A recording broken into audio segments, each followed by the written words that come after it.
많은 합격생이 추천하는 공무원 생물의 진정한 일타. 꾸준한 비공개 시험 응시 및 최신 출제 경향 전달, 기본부터 심화까지 체계적인 학습, 생물 고득점 분명할 수 있습니다. 안녕하세요. 네, 반갑습니다.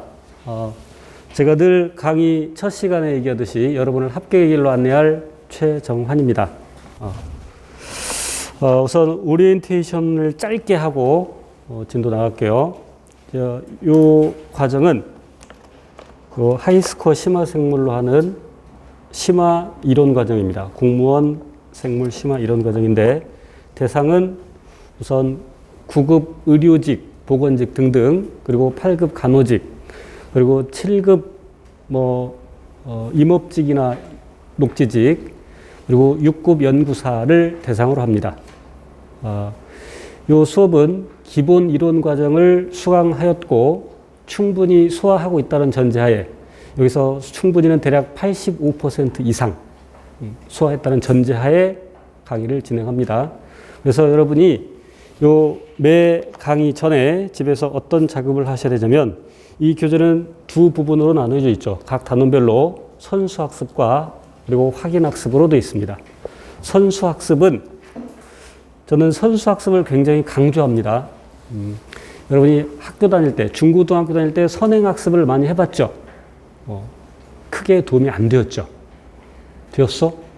선행학습이 도움이 되는 학생들은 상위, 제일 잘하는 사람을 100으로 할 때 한 상위 95% 정도라고 저는 생각합니다. 그러니까 소위 서울대 등등을 가는 녀석들. 그런 아이들은 선행학습이 필요할 수도 있죠. 중학교 때 고등학교 과정을 공부하는 애도 있었어요. 여러분 중에 그런 학생도 있을 수도 있었는데 대부분의 학생들은 크게 도움이 안 됩니다. 저는 선수학습을 강조합니다. 그러니까 예를 들어서 중학교 2학년에서 중3 올라갈 때 2학년 거, 예를 든다면 수학 중학교 2학년까지 제대로 되지 않은 상태에서 3학년 거 공부하면 학습 능률이 떨어집니다. 그래서 전에 배웠던 것을 분명히 알고 그 다음 과정을 넘어가야 됩니다. 제 사적인 얘기긴 한데, 제 처조카가 중3 때 저희 집에 한 2주 정도 있었어요. 그러면서 수학 정석책을 저한테 가르쳐 달라고 하길래, 근데 이 녀석이 중3 때 수학 성적이 20점, 30점 요 정도, 물론 100점 만점에서 그 아이에게 정석을 가르쳐 준들 효과가 없습니다. 그래서 저는 그때 당시에는 이제 과목이 중1, 중2, 중3 이렇게 학년이 구분되는 것이 아니라 책이 그래서 7가나, 8가나, 9가나 이런 적이 있었어요. 여러분들이 있어요, 혹시? 그래서 제가 6권의 수학책을, 문제집을 사오라고 하고, 돈을 주면 사오라고 하고, 그래서 너 공부해. 나 학원 갔다 올 때니 공부해. 그리고 질문. 그래서 제가 한 20문제 정도 풀어줬어요, 2주일 동안. 그래서 선수학습을 하고 그 다음 과정을 넘어가도록. 그래서 이 녀석이 이제 수학에 조금 맛을 들였죠. 그래서 어쨌건 공부를 했어요. 그러니까 2주 동안 거의 6권 거의 다 공부했어요. 하루 종일 공부했으니까. 녀석 고1 첫 시험에서 수학 몇 점 맞았을까요? 100점 맞았습니다. 진짜예요. 실화예요. 그런데 이 녀석이 만약에 고등학교 1학년 거의 정석을 공부했다면 100점 불가능했을 거라고 생각합니다. 기초가 없는 상태에서 그 다음 과정을 넘어가는 것은 소위 모래 위에 건물을, 집을 짓는다는 그런 것과 비슷하죠. 그래서 여러분이 집에서 해오셔야 될 일은, 그 선수학습에 해당되는, 여기 적혀 있어요. 1단원에, 물론 어떤 단원은 선수학습이 없는 것도 있어요. 1단원의 경우에는, 1단원 있네. 예를 들어 8페이지를 봅시다. 8쪽. 선수학습이라고 되어 있죠. 그럼 이 선수학습은 우리가 기본 과정에서, 그러니까 하이탑에서 배운 내용을 제가 정리해 놓은 겁니다. 그래서 빈칸 넣기, OX, 이런 등등. 공부할 때 절대 답 달지 마세요. 절대 답 달지 말고, 제가 하이탑에서 문제 푸는 방법 얘기할 때 마찬가지로 답을 달지 마세요. 답을 달지 말고 틀린 문제에다만 체크를 하세요. X하면 기분 나쁘니까 틀린 문제 동그라미. 틀린 문제 동그라미. 그래서 처음 공부할 때는 연필이나 검은색, 그다음에 색깔 바꿔가면서, 그래서 나중에 시험에 임박했을 때 지저분한 녀석, 표시 많이 되어 있는 녀석을 집중적으로 보면 됩니다. 전에도 제가 얘기했지만 기본반에서도 서울 간호직을 예를 든다면 시험이 4일 남았을 때 그러면 생물 간호관리 지역사회 공부하고 나머지 하루 동안은 그 세 과목을 다시 공부해야 됩니다. 그럼 이렇게 하려면 자기가 어느 부분이 취약한지를 알고 있어야 돼요. 그래서 미리 자기가 취약한 것을 파악하기 위해서 틀린 것만 체크를 해두길 바랍니다. 절대 답 달지 말고요. 답은 맨 아래에 적혀 있습니다. 그래서 선수학습을 해서 만약에 각 단원별로 제가 아까 85% 얘기했지만 적어도 80% 정도는 알고 있어야 이 수업을 들을 수 있습니다. 그렇지 않으면 효율이 매우 떨어집니다. 혹시 기본 과정을 듣지 않고 이 자리에 앉아 있는 학생 있으면 손 들어보세요. 그러니까 하이탑 안 듣고 지금 심화반 처음 듣는다. 아까 있다던데 2명? 기본반 안 들었어요? 여기 지금 이 자리에 앉아 있으면 안 돼. 못 알아들어. 그러면서 이제 집에 가서 그러죠. 소문 듣고 왔는데 저 새끼 별 볼 일 없네? 무슨 말인지 아까 얘기했듯이 이 심화 과정은 기본 과정 공부가 어느 정도 되어 있다는 전제하에 진도를 나갑니다. 그래서 그걸 감안하시고 그래서 집에서 이제 또 역시 공부하시는 그 인강으로 공부하는 수험생의 경우에도 기본 과정을 듣고 나서 이 과정을 들어야 됩니다. 그러니까 두 분은 오늘은 어차피 이 자리에 앉아 있으니까 저 녀석 어떻게 하나 그냥 TV 보듯이 매우 재미없을 수 있겠지만 그냥 드라마 보듯이 보고 이제 집에 가셔서 다음 주 오기 전에는 그러니까 오늘 배운 단원 그리고 특히 다음 주에 배울 단원들을 미리 기본 과정으로 공부를 하셔야 됩니다. 인강으로 하이탑 해당 단원을 공부를 하셔야 돼요. 하이탑과 요 하이스코어의 단원은 순서가 조금 달라요. 거기에 맞게끔 찾아서 미리 기본 과정을 공부해 오기를 간절히 부탁합니다. 그래야 학습 효율이 높습니다.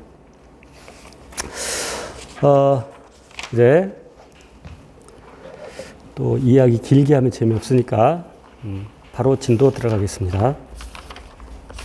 그리고 이제 이 과정이 어떻게 진행되냐면 그래서 여러분이 선수학습으로 공부해온 것을 바탕으로 해서 제가 강의를 하고 그리고 확인학습은 집에서 여러분이 미리 풀어오셔야 돼요. 그러니까 요 수업 듣고 나서 그러니까 선수학습을 스스로 하시고 선수학습은 제가 거의 다루지 않습니다.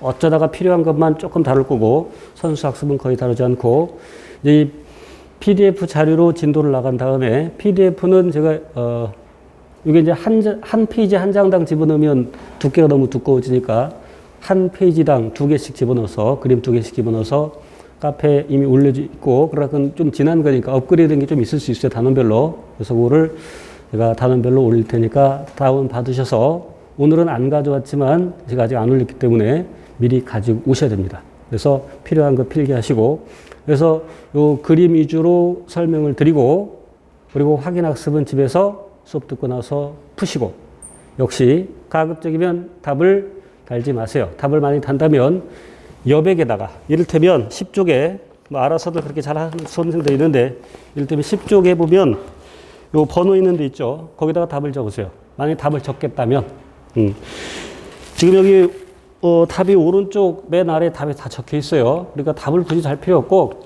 그냥 가리면서 하시면 되죠. 그리고 틀린 것만 체크하면 됩니다. 그러니까 굳이 답 달 필요는 없을 거라고 봐요. 답이 달려 있으면 그 다음에 공부할 때 답이 먼저 눈에 띄면 효율이 떨어집니다.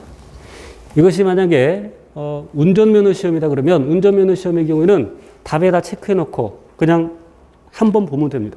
그거 굳이 2번 볼 필요도 없죠. 그러면 되게 합격을 합니다. 그런데 우리 공무원 시험은 자격증 시험이 아니죠. 운전면허 시험이 아니에요. 상대평가입니다. 그죠? 물론 이제 성적은 절대평가지만 합격자는 상대적으로 해서 몇 명 딱 추려내는 거죠. 그렇기 때문에 효율을 높이기 위해서 답을 달지 말라는 겁니다. 틀린 문제다만 표시를 해두면 되겠습니다. 그리고 다시 한번 강조하건대 기본반에서도 몇 차례 강조했지만 공부의 왕도는 분명히 있다. 공부의 왕도는 반복. 그리고 공무원 생물에서의 왕도는 저랑 같이 공부하는 것이죠. 자부합니다, 저는. 자, 그래서 이제 1단원부터 바로 진도를 나가겠습니다. 진도 나가기 전에 이 강의는 제가 2001년부터 2001년부터 공무원 생물 강의를 하게 됐어요. 중고딩들 강의는 91년부터 했고, 태어났나, 그때? 안 태어났지, 그때. 그리고 이제 2001년부터 공무원 강의를 하면서 이제 문제를 제가 쭉 수집을 했죠. 기출문제를. 제가 직접 보러 가기도 하고, 그래서 정확히 몇 문제가 있는지 세어보지 않아서 모르겠지만, 정확히는 모르겠지만, 대략 한 4,000문제 이상 있어요. 제 노트북에. 그래서 그 기출문제를 기준으로 해서 플러스, 이제 가끔 출제자들이 기존에 출제되지 않았던 내용에서 출제하기도 합니다.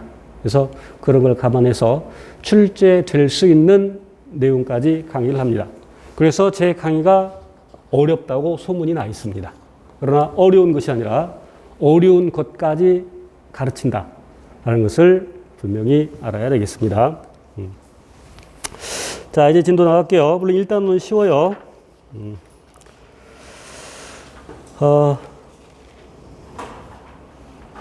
자, 그리고 혹시 아직 카페에 가입하지 않으셨으면 여기 카페에 가입을 하시고 먼저 실명으로 전환한 후에 닉네임을 실명으로 바꾼 후에 등업 신청을 해야 우리 직원이 등업을 시켜줍니다.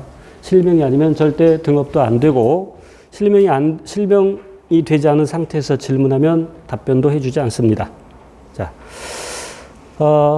첫 번째 생명 현상의 과학적 탐구를 해서 이제 우리가 기본반에서 배웠던 귀납적 탐구 방법과 연역적 탐구 방법을 간단히 공부할 건데 그 두 차이는 연역적 탐구 과정에만 무엇이 있다? 연역적 탐구 과정에만 무엇이 있다? 가설이 있다. 물론 여기서는 이제 귀납적 탐구 방법을 따로 언급하지 않을 겁니다. 연역적 탐구 방법만 언급을 할 건데 연역적 탐구 방법은 가설을 세우고 그 가설을 증명해 가는 과정이죠. 그 가설이 소위 결론에 해당됩니다. 그런데 잠정적 결론. 맞는지 틀린지 몰라. 그러니까 증명해야 되겠죠. 우선 깡총검이라는 녀석은 이렇게 생겼어요. 이렇게 생겼는데 같은 종의, 그러니까 같은 그 깡총검이 다른 개체가 오게 되면 지금 이 다리에 이런 문양이 있는데 그 문양이 있는 다리를 흔들어서 그 경쟁자를 이렇게 멀리 가게, 접근하지 못하게 하는 그런 습성을 갖고 있습니다. 그런데 이 과실파리는 그 깡총거미의 다리에 있는 문양과 비슷한 문양을 날개에 갖고 있어서 이 날개를 흔들어댑니다. 그렇게 날개를 흔들어대면 이 녀석이 착각하는 거죠. 접근했을 때, 저 나 가라고 하는 표시 같은데, 그래서 덜 잡아먹힙니다. 그래서 그것을 증명하려고 합니다. 증명하려고 하는 겁니다. 자, 그래서 이제 그 다음 내용을 보면, 자, 아까 얘기했던 깡총거미는 강력한 경쟁자가 있을 때 다리를 흔든다. 그런데 어떤 파리 종류는 아까 그 과실파리가 되겠죠. 깡총거미가 가까이 오면 거미 다리 문양을 한 날개를 흔든다. 이게 관찰입니다. 그러니까 사실 관찰 또는 문헌 조사에서 끝나는 것이 아니라 그럼 왜 그럴까라는 생각을 해야 되죠. 그 왜 그럴까? 의문. 그러니까 기본반에서 배웠던 문제인식. 자, 그래서 그렇게 하는 행동이 뭘까? 파리의 날개에 표식을 하고, 표식을 한다는 것은 지가 이제 유전적인 어떤 발현에 의해서 그래서 날개를 흔드는 행동을 하는 이유가 무엇일까? 왜 그럴까? 왜 파리가 그 깡총거미를 따라 할까? 그래서 가짜설이죠. 잠정적 결론. 그래서 파리는 깡총거미로부터 도망가기 위해서 날개에 표식을 하고 흔들어 생존 가능성을 높일 것이다. 이렇게 가설을 세웠어. 그래서 이제 예측하는 거죠. 그래서 가설이 옳다면, 자, 그러면 이제 이런 가설을 세웠으면 실험해야 되겠죠. 소위 우리가 배웠던, 관찰, 그러니까 사실 관찰 또는 문헌조사, 그리고 문제인식, 가설 설정, 그러면 탐구 설계 및, 그리고 수행이 나와야 되겠죠. 자, 그래서 이제 파리의 날개에다가 표식을 합니다. 그러니까 까맣게 칠해버리는 거야. 까맣게 칠해버려. 그래서 이제 그렇게 하게 되면 깡총거미는 여기서 이제 비교군은 소위 대조군을 얘기하는 거죠. 대조군은 내버려 둔 거라고 했죠. 그럼 이때 실험군은 누구겠어? 실험군은 누구겠어? 까맣게 표시한 놈. 까맣게 날개를 그냥 까맣게 염색을 해버려. 그러면 이 예측, 다시 요 예측이, 이 가설이 옳다면 그 깡총거미는 누구에게 더 많이 달려들겠어? 실험군에게 많이 달려들겠어? 대주군에 많이 달려들겠어? 당연히 실험군에게 많이 달려들겠죠. 그래서 실제 해봤더니 대조군 내버려둔 겁니다. 대조군은 적게 공격을 받았고 이렇게 까맣게 칠해버린 실험군의 경우에는 공격을 많이 받았죠. 그래서 소위 이제 자료 분석했죠. 자료 분석. 그리고 이제 결론 도출해야 되죠. 그럼 결론 도출은 아까 그 가설을 결론으로 충분히 받아들일 수 있겠죠. 물론 반복된 실험을 해야 되지만 자, 어렵지 않은 내용입니다. 여기는. 자, 두 번째 실험은 자, 여기서 대조군. 여기서는 비교군이라는 용어를 썼습니다만 우리 흔히 대조군 또는 대조구 그러죠. 실험군 또는 실험구. 자, 그럼 대조군은 내버려 둔 거라고 했어요. 그러니까 여기서 정상 거미를 모방하는 녀석. 그러니까 그냥 내버려 둔 그 과실파리. 자, 그런데 여기서 어떤 실험을 하냐면 자, 날개를 잘라서 다시 붙여줍니다. 날개를. 자, 그러니까 자, 요 예를 들게요. 요 예를. 지파리가 있고 지금 과실파리가 있는데 지파리하고 과실파리의 날개를 떼어서 바꿔치기 하는 거야. 날개를 바꿔치기. 자, 그래서 지파리의 날개를 갖고 있어. 지파리의 날개를 갖고 있는 과실파리예요. 그럼 녀석은 날개를 흔들어 제끼겠죠. 날개를 흔들겠죠. 그런데 지파리가 과실파리의 날개를 갖고 있어. 문양은 갖고 있어. 그럼 흔들겠어? 안 흔들겠어? 안 흔들겠죠. 그리고 정상 지파리.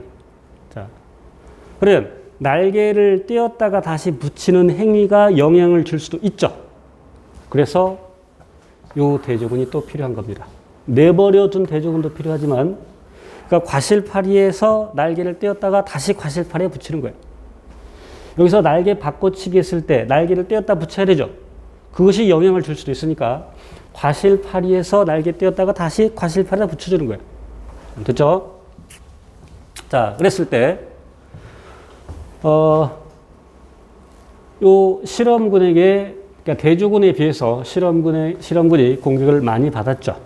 그럼 역시 이것이 이 두 번째 실험까지 하면 아까 우리가 세웠던 가설을 결론으로 받아들이기에 충분하겠죠.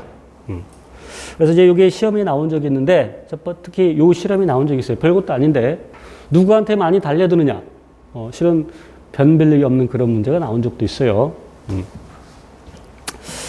그래서 연역적 탐구 방법에 대한 내용은 이렇게 간단히 넘어가고 자 10페이지 바로 볼게요. 10페이지. 일단은 쉬우니까 바로 가겠습니다.